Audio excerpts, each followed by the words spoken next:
terima kasih Bapa di surga. Berkatilah ya Tuhan, pemimpin-pemimpin di pusat, peringkat pusat, negeri-negeri ya Tuhan, untuk mengatasi masalah sekarang ini ya Bapa. Terpuji namamu Tuhan, biar Engkau campur tangan, melakukan kuasa dan mukjizat-Mu ya Tuhan, sehingga terjadi kesembuhan ya Tuhan, bahkan hikmat untuk mengatasi semua ini. Terima kasih Bapa di surga. Terima kasih Tuhan Yesus. Dalam nama Tuhan Yesus kami sudah berdoa dan mengucap syukur. Amin.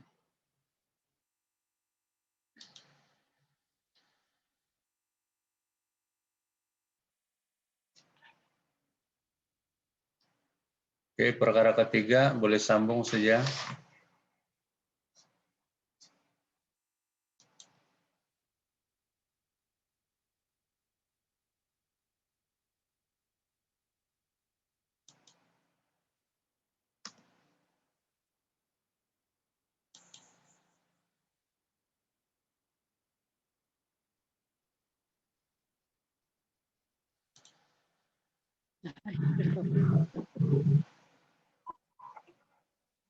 Berdoa untuk perkara yang ketiga. Kita berdoa semoga Tuhan terus berkenan dengan kita dan semoga kita semua terus ingat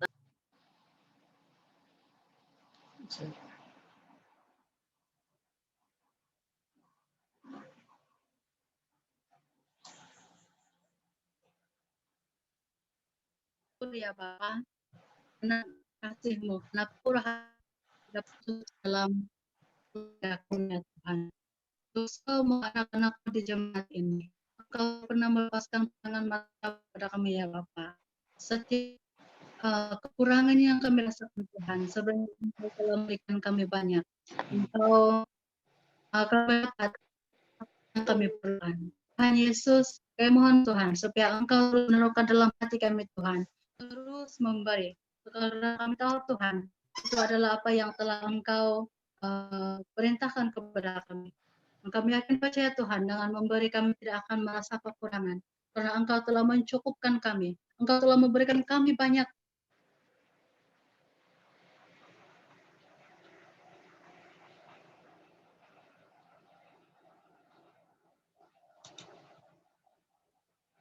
Lagi merasakan apa yang kami ada. Terima kasih Tuhan Yesus. Kami mohon Tuhan untuk semua ahli jemaat kami Tuhan, supaya terus dimurahkan, meski terus kami dapat memberi dengan sepenuh hati, dengan sukacita.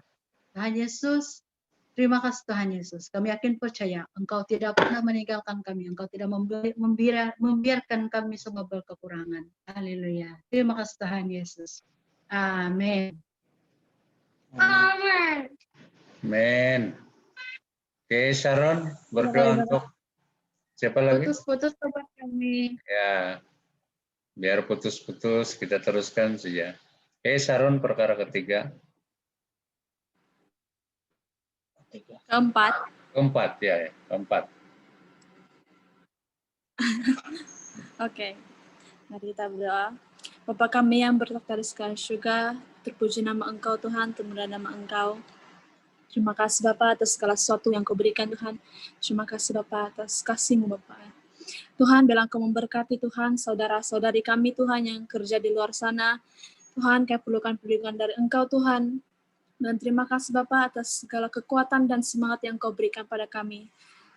Tuhan, saya berdoa Tuhan, biarlah Engkau menjaga Tuhan mereka Tuhan, dan jauhilah mereka Bapa dari segala apapun Bapa yang bahaya.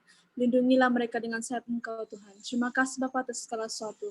Biarlah Engkau memberkati Bapa mereka dan pekerjaan mereka. Terima kasih Bapa, terima kasih Yesus. Dalam nama Tuhan Yesus Kristus, haleluya. Amin. Amin. Amin. Oke, Ora. Berdoa untuk perkara kelima.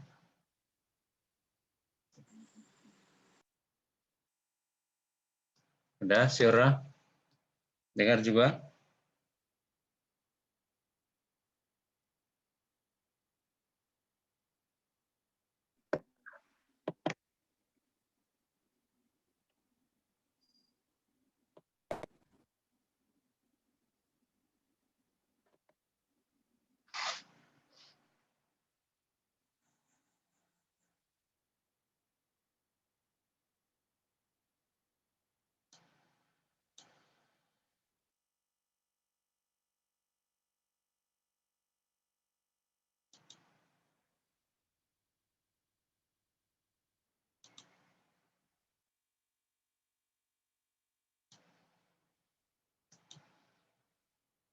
Tidak dengar kau orang?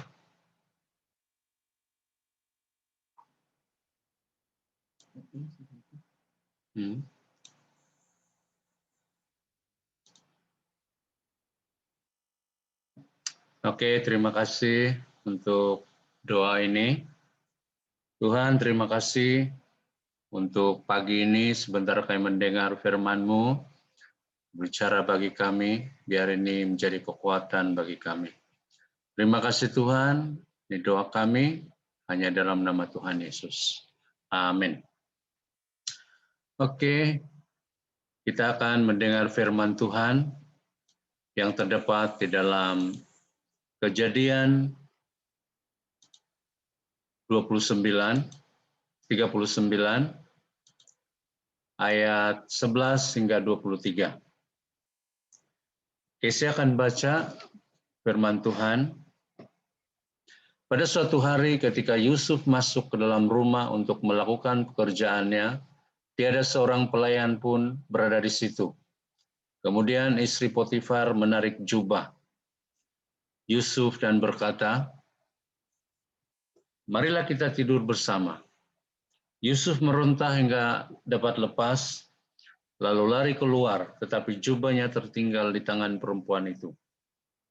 Apabila istri Potifar sadar bahwa Yusuf sudah lari dan jubahnya tertinggal, dia memanggil pelayannya dan berkata, "Lihatlah, orang Ibrani yang dibawa suamiku ke rumah ini menghina kita.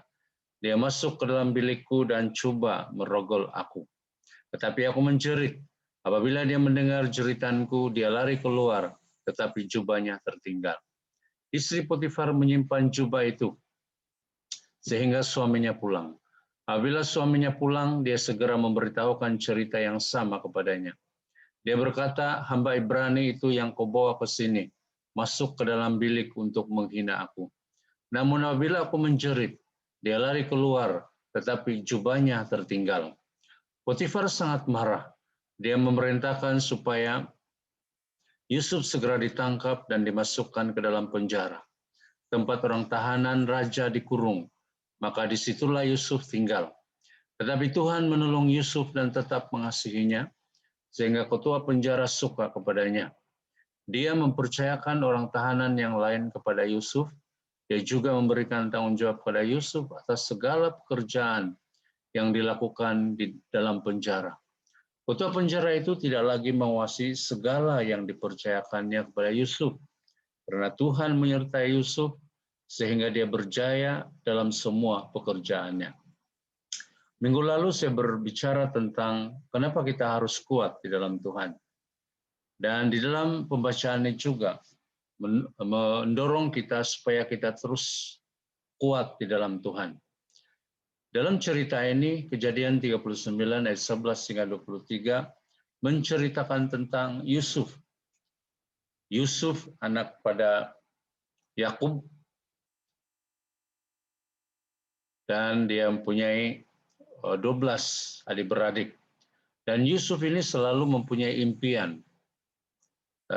Dapat kita lihat dalam cerita dalam Kejadian, bagaimana dia menceritakan tentang mimpi-mimpinya. Tapi keluarganya pun, saudara-saudaranya pun tidak senang dengan Yusuf. Lalu akhirnya dijual. Lalu ketika dia dijual, ada seorang pegawai yang berpangkat tinggi yaitu Potifar membawanya untuk menjadi pelayan di rumahnya. Nah, kita lihat di sini walaupun Yusuf mengalami banyak cabaran, dia adalah seorang pribadi yang mempunyai hubungan dengan Tuhan. Dia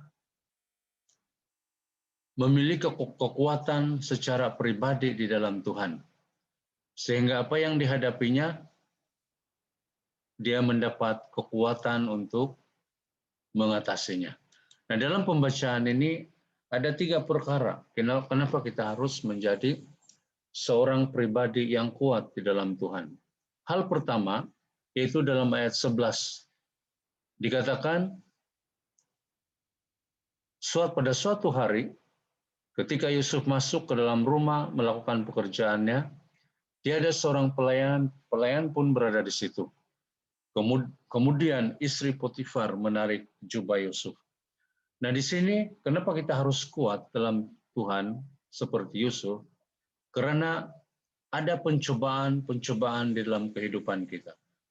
Cobaan yang dihadapi oleh Yusuf yaitu daripada istri majikannya. Dikatakan di sini ketika tidak ada orang pun di dalam rumah, nah istri Potifar menarik Yusuf dan berkata, marilah kita tidur bersama. Dia mengajak untuk melakukan suatu perselingkuhan atau perzinahan. Tetapi karena Yusuf seorang yang kuat di dalam Tuhan, dia lari. Nah, dalam kehidupan kita banyak cobaan-cobaan, banyak cabaran-cabaran yang akan kita hadapi. Karena kalau kita kuat di dalam Tuhan, kita pasti dapat menghadapi cobaan. Mungkin cobaan yang kita hadapi bukan seperti Yusuf, tetapi cobaan-cobaan yang lain. Nah, pada waktu kita menghadapi cobaan, bukan hanya berdoa, meminta pertolongan Tuhan, tapi harus lari meninggalkannya. Itulah dalam doa Bapa kami, Yesus mengajar. Dia katakan, jangan membawa kami ke dalam pencobaan, tapi lepaskanlah kami daripada yang jahat. Seorang yang kuat di dalam Tuhan, dia akan dapat mengatasi cobaan-cobaan dalam hidupnya. Nah, hal kedua, kenapa kita harus kuat di dalam Tuhan? Dalam ayat 20. Pada waktu Potifar mendengar laporan daripada istrinya, dikatakan Potifar sangat marah. Dia memerintahkan supaya Yusuf segera ditangkap, dimasukkan ke dalam penjara. Tempat orang tahanan raja dikurung, disitulah Yusuf tinggal. Daripada tempat tinggal yang baik, sekarang Yusuf tinggal di dalam penjara. Dan penjara bukanlah tempat tinggal yang selesa. Nah, kenapa kita harus kuat dalam Tuhan? Karena yang kedua, karena keadaan yang kita hadapi tidak selalu terjadi seperti yang kita harapkan. Nah, saya percaya tahun lalu dan tahun ini banyak perancangan kita. Tetapi tiba-tiba berlaku bukan, tidak terjadi seperti yang kita harapkan. Demikian juga Yusuf, dia tidak menyangka. Mungkin dia merasakan dia sudah mendapat pekerjaan, majikan yang bagus, tapi tiba-tiba dia berubah. Keadaannya berubah, yaitu dia ditangkap dan dimasukkan ke dalam penjara. Kenapa kita harus kuat di dalam Tuhan? Karena keadaan kadang-kadang berubah, bukan seperti yang kita harapkan. Nah, dalam gereja kita mengharapkan kehadiran semua orang, jemaat setiap minggu. Tetapi keadaan itu bukan seperti yang diharapkan. Sampai kita terpaksa ibadah secara online. Dan hari ini kita ada 6 orang. Puji Tuhan. Yesus berkata, di mana 2-3 orang berkumpul di dalam namaku, dia akan berada bersama-sama dengan kita. Jadi kita harus kuat karena banyak perkara yang tiba-tiba berubah. Dan itu memerlukan pribadi yang kuat untuk menghadapi keadaan itu. Yang ketiga, dari ayat 21 daripada 22, bermula dari 20 juga, dikatakan, tetapi Tuhan menolong Yusuf dan tetap mengasihinya, sehingga ketua penjara suka kepadanya. Dia mempercayakan orang tahanan yang lain kepada Yusuf. Dia juga memberikan tanggung jawab pada Yusuf atas segala pekerjaan yang dilakukan dalam penjara. Ketua penjara itu tidak lagi mengawasi segala hal, segala yang dipercayakannya kepada Yusuf, karena Tuhan menyertai Yusuf sehingga dia berjaya dalam semua pekerjaan. Hal ketiga dan terakhir kenapa kita perlu kuat dalam Tuhan, karena hanya orang yang kuat dapat merebut mahkota kemenangan. Yusuf dia dicobai dan dia mengatasinya. Kehidupannya tiba-tiba berubah. masuk dalam penjara, dia dapat mengatasinya karena dia adalah pribadi yang kuat. Dan akhirnya karena dia dapat mengatasinya, dia dapat merebut mahkota kemenangan. Dari ayat 20 sampai 23, ini adalah satu mahkota hadiah kemenangan kepada Yusuf, karena kita lihat di sini dia tidak putus asa, dia tidak bersungut-sungut, dan dia tidak meninggalkan Tuhan, dan dia tidak bertanya kenapa hal itu berlaku. Dan akhirnya, waktu di dalam penjara pun Tuhan menolong Yusuf dan tetap mengasihi Yusuf. Di dalam penjara pun dia diberi kepercayaan, diberikan tanggung jawab yang besar. Nah, keadaan mungkin tidak sama dengan Yusuf. Dia berada dalam penjara. Tapi kadang-kadang ada situasi, ada keadaan yang membuat kita terpenjara. Nah, harus kita ingat, keadaan penjara seperti dalam penjara itu tidak disenangi oleh setiap manusia. Tapi bagi kita yang percaya kepada Tuhan, walaupun keadaan itu seperti dalam penjara, Tuhan tetap memberkati, Tuhan tetap memberikan kita kepercayaan. Karena apa? Dia seorang yang kuat, dia memenangi mahkota kemenangan, di mana dikatakan Tuhan menyertai Yusuf.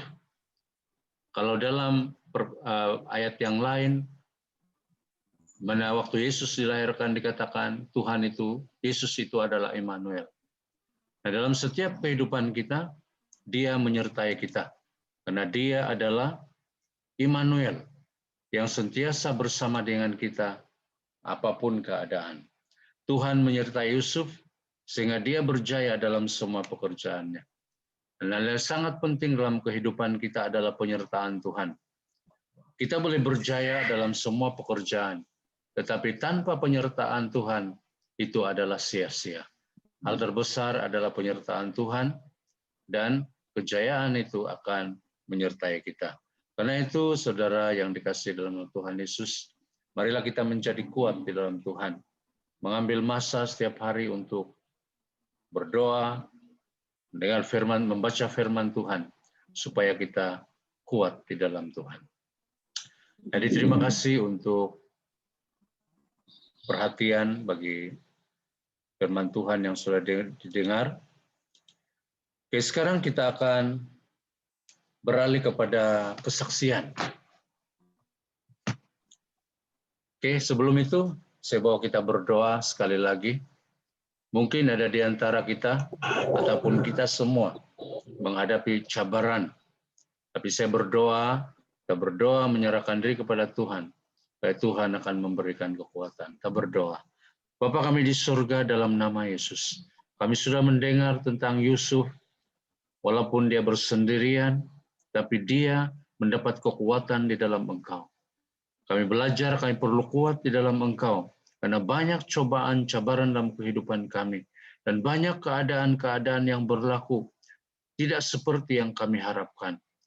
Dan ya Tuhan, kami perlu kuat di dalam Engkau, karena kami akan menerima mahkota kemenangan, di mana Tuhan menyertai dan membuat pekerjaan kami berhasil. Saat ini Tuhan, bagi kami yang sudah bersama dalam Zoom ini, jika kami menghadapi, dan di antara kami yang menghadapi cabaran-cabaran, beban-beban yang berat, ya Tuhan, Engkau akan memberikan kelegaan, Engkau memberkati. Saya mengisytiharkan kekuatan baru pada pagi ini, hanya dalam nama Tuhan Yesus.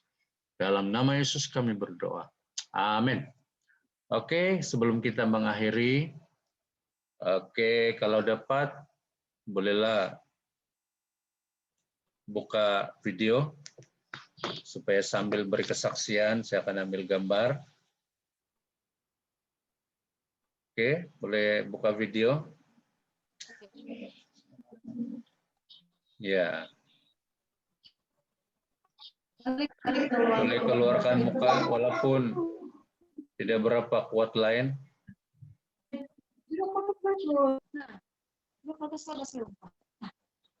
Ya, Sharon nampak sudah.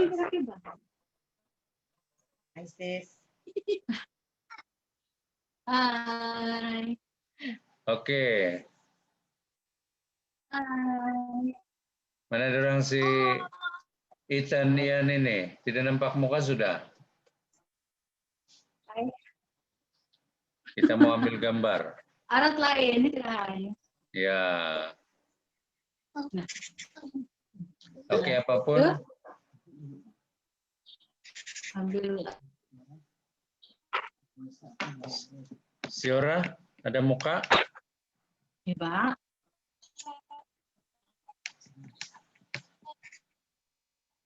Sinorisa, mau kasih tayang itu Huawei?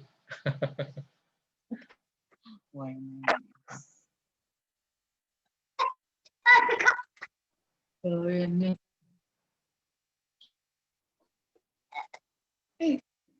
Kurang dengar tuh. Aku dengan salam. Oke, kita ambil gambar dulu. Allah terkata.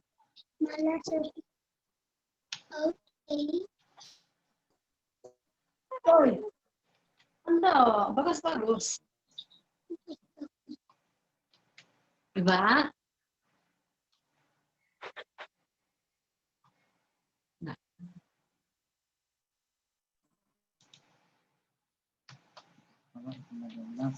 Oke, nampak sudah.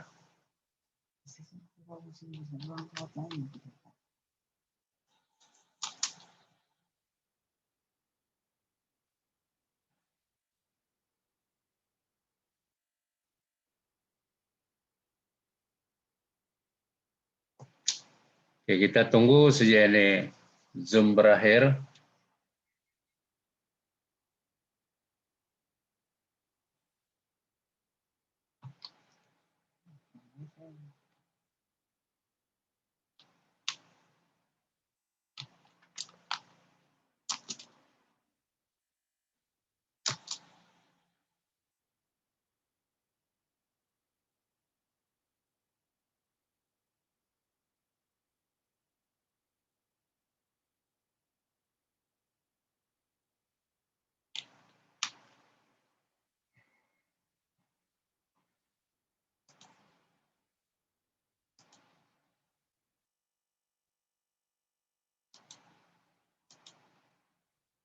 Oke, siapa yang ada kesaksian?